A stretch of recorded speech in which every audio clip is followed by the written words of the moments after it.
What's going on, gang? Ben here, and today I want to talk about why we struggle to grow our businesses and, of course, the solutions to that. And aptly, we're going to be mostly talking about goals and goal setting. And I intentionally waited till about the middle of January to have this topic because if you're like most people, you've probably started to wane on your goals and your motivation towards achieving those goals. Or maybe you just gave up altogether like a lot of people. And that could be any type of goal. That could be your business goals, your weight loss goals, your relationship goals, spiritual goals, all that good stuff. This is all very relevant. And we usually struggle with growing our businesses, growing certain aspects of our life due to three things. And one of them is you don't have a plan. You struggle to create a realistic plan. Then you struggle to stay focused on that plan, which is where I struggle at. I get pulled all different directions and, shiny object syndrome, ADD, whatever you want to call it. I have those problems too. And then, of course, the third one is you fail to execute on that particular plan if you even had a decent one to begin with. So I want to talk about how to solve those three things, and in particular, and of course, how to grow your business. And I'll give you some very specific details. Mostly what I'm going to be talking about is SMART goals. That's what I recommend for all my clients. That's what I use to grow my businesses and, of course, to achieve anything that's valuable in life. Now, I know it's kind of old school, but they work. SMART goals work. So 9 times out of 10, I will recommend that to my clients and or customers. There are very, very few situations where I don't use a SMART goal when we talk about goal setting. And I'll give you some hacks, some sort of new and improved versions of SMART goals that you might not have heard of, or that may help you actually stay focused and achieve those goals. So SMART goals, what are they? First, very simple. I did a video a while back on SMART goals. If you haven't watched it, you can go check it out. It's a little boring because I use like some slides and stuff like that, and I share my screen. Not the funnest video to watch, but still pretty effective. But SMART goals. First thing, SMART is an acronym, S-M-A-R-T, and it stands for specific is the S, and that's where you want to start at. You can have very specific goals. So you don't want to just say, I want to grow a really great business, or I want to be wealthy. You want to be specific. What does wealthy mean to you? So for some people, it might be, I want to have $1 million in sales this year, or I want to have $100,000 in sales this year. For other people, it might be as simple as, I want to increase my bottom line by 10%. Now, they all sound very similar. Obviously, when you say, I just want to be wealthy, that's very generic. These are very specific. And your strategies around those to achieve that goal is going to be very different depending on what that specific goal is. So the S part, super important because it's going to predicate and dictate what the other parts of this formula are going to be, right? So first thing is, it's got to be specific, very specific goal. I want to increase my business bottom line by 10%. And notice the difference, not 10% sales, 10% bottom line, because you can sell 10% more, but not add 10% to your bottom line. But M is measurable, right? Is your goal measurable? I can't say that enough, right? And I use the word measurable and observable in the same thing, because this is the tip, this is the hack number one, that's sort of the updated, new and improved SMART version. Your measurable goals need to be, or can be sometimes, something that's simply observable. They need to be a habit, right? So a lot of people will say, I want to increase my business by X. Let's go back to the bottom line thing. I want to increase my business, my bottom line by 10%. Well, we achieve the goal, that's obviously measurable, but what habits do you need to build between point A and point B, where you're at now, where you want to be, to get there? And it may be something as simple as, every week I need to look at 10 of my vendors. Let's say you have 100 vendors, you have a very large organization. For a small business, I'm going to take every week and look at 10 different vendors, and I'm going to go approach those vendors and try to negotiate new prices.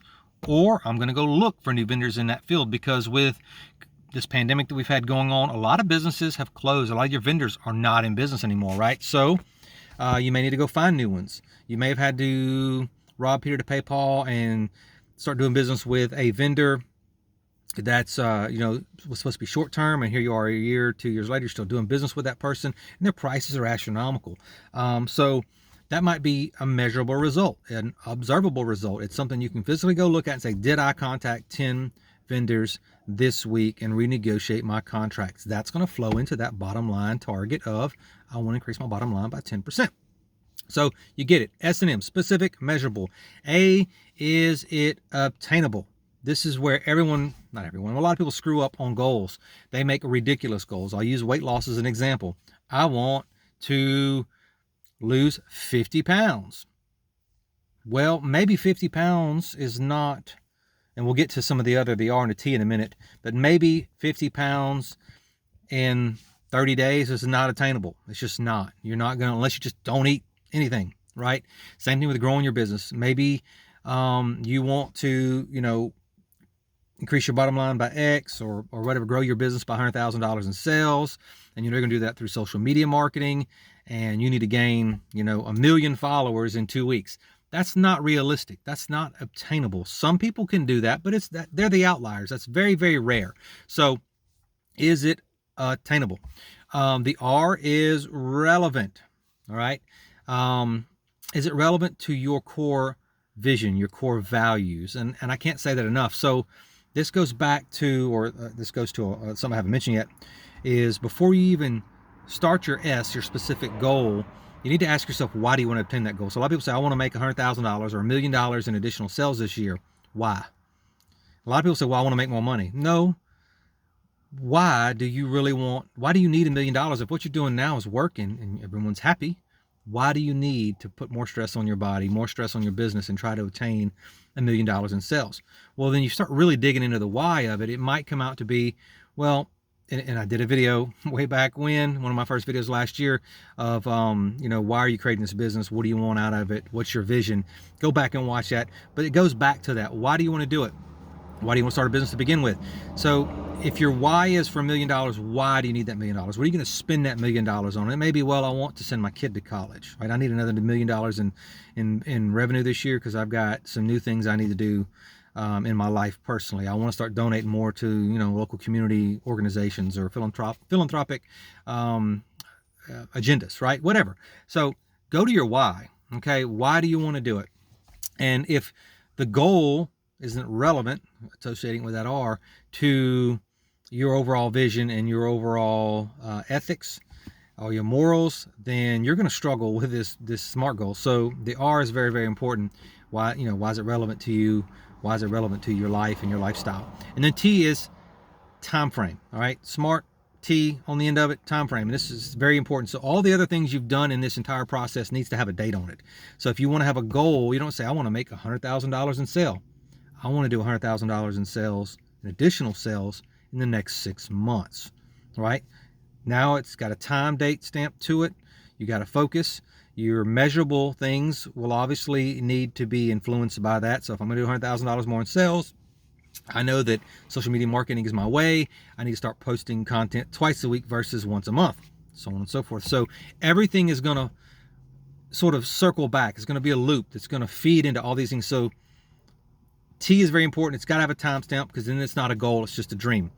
And the biggest hack is write each one of these things down, because as you go through the SMART, specific, I almost said SMART, you're going to find you're going to revise those. As you write the T stuff down, you're going to say, wait a minute, I need to change some of my measurable results or measurable KPIs, because the T now has made me modify that because my timetable has shrunk or it's maybe expanded. So write it all down. All right, very important. As you do it, revise it as you need to. All right, now that you have it written down and you've got it hardcore, it's in stone, this is the final big time hack, is rewrite it down every day. I don't have my book up here with me in my car. I usually keep it in my front seat. It's actually in the back seat. But my SMART goals, I write them down, or rewrite them down, I should say, every single day. Every day, usually at least once a day. I try twice a day, but I'm just not that efficient. But twice a day. So if you want to lose weight, that's your goal for the new year, then every day you need to get up and write that SMART goal down. It might take you a couple of pages depending on how ambitious your goals are and how many measurable, right? That M part's a big part of it. How many parts of that M that you have. I had an incoming call. I apologize for that. I hope you didn't hear that ringing on your screen there. But you got to be willing to write those down. It's a huge hack. It's a very important hack. Write it down every single day until you hit that goal. And when you hit it, write new goals and then write that down every single day. If you do it every day in the morning, it's going to keep it fresh. It's going to keep you from getting unfocused. We talked about the focus part, and it's going to keep you from getting off track. And then In the evening, what I do when I can, I like to rewrite it again. That helps me sort of program my brain when I sleep to focus. And you'll find as you do this, you'll start dreaming about your goals and what it's like to obtain them, where you maybe went wrong earlier in the week. And it'll give you some new strategies for obtaining your goals. People call it self-manifestation. This is kind of where some of this stuff starts to come in when you start talking about goal setting, is write it down continuously every day. Rewrite it word for word. Don't start getting lazy and start cutting out the ands and the these and doing some crazy shorthand hieroglyphics. Write it down word for word. You'll be amazed at how focused you become on your goal and how much more serious you become about achieving your goals. And we talk about the implementation part. And the other little hack I can give you about SMART goals, or just goals in general, is find a coach. Find an accountability partner, right? If it's not me, it doesn't have to be me. Find someone who will hold you to those goals, someone you trust to discuss those goals with. Because sometimes when you talk about your business goals, sometimes you might be afraid to talk about them because they might be too ambitious. You don't want anybody to laugh at you or pick on you. Find someone who's going to back you up and help you get to there. And of course, if your goals are, we talked about that obtainable part, too outlandish, you're going to have a trusted advisor, a trusted coach that's going to say, hey, that's a great goal, but it might be a little bit too ambitious. Let's dial it down and, try this strategy C instead of strategy A. But have a trusted coach. And if you want to learn more about what I do and some of my fees and my coaching, I don't know if I got my fees listed or not, but I can tell you that I'm very inexpensive.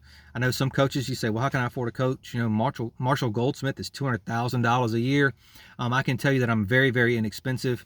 Probably what you spend on drinks on a weekend, if you're a party animal, I cost less than that. And I'd have a 200% money back guarantee, meaning if I don't help you grow your business by 200% every month, for what you pay in my fee, right? So my fee is X. If you don't double that fee every month, I will let you out of our agreement and I will give you that money back. Because I'm that confident that my strategies, my tips, my processes work. They're all proven methods. So I have a guarantee. So that's I guess another pro tip. Find a coach that has a guarantee, which you're not going to find many coaches that have a guarantee. And two, find one that's, fits your budget. I have 3 different programs. I promise you I have one that'll fit in your budget. Like I said, my starter program, which is my silver level program, costs less than what most people spend on a weekend partying. So very inexpensive. There's no reason why you shouldn't find a coach. And if it's not me, go find one that fits into your budget, that fits into your lifestyle, that's going to have programs that work for you. I've got group coaching programs for those people that maybe don't want to do one-on-one. They like the idea of maybe sitting in the shadows and just listening to the advice others get, because there is value in that. And then like the power of the mastermind, when they get to talk about their goals. It's not just me coaching, it's the actual other 10 people in the room or on the Zoom call, if it's virtual, that are giving you advice through what they have lived through. So there's power in that group.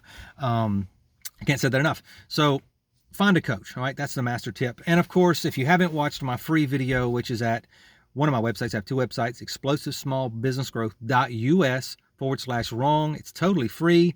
If you haven't watched that, what are you waiting on? There's no reason for you to keep reading books and sending me messages and all that fun stuff, which I always reply to my messages. And I read all the comments below. Definitely comment below and I'll reach back out to you. DM me if you have a specific problem. I'm more than happy to help you if I can. Doesn't cost you anything. I don't charge for that. Just be patient with me, but I will get back to you. But go check out that video. It's 70 minutes. It's the best 70 minutes you'll spend on your business. And I promise you, there's no strings attached. It's totally free. But go do that. If you haven't done that yet, stop, scouring the internet. Go watch that video. I promise you, it's full of tons of good advice. And then, of course, explosivesmallbusinessgrowth.com and .us both have my Explosive Small Business Growth book totally for free. There's no you pay shipping BS. The book's on there. It's an ebook. Go download it for free. It costs you nothing. No strings attached. It's got my best tips and tricks in it, and hacks for small business owners to grow their business to 6 figures very quickly. Go download it. It's free. There's no reason why you shouldn't do it, and you shouldn't read it. It's a very quick read. It'll help you grow your business. So there's no reason why. If you haven't read the book, again, what are you doing?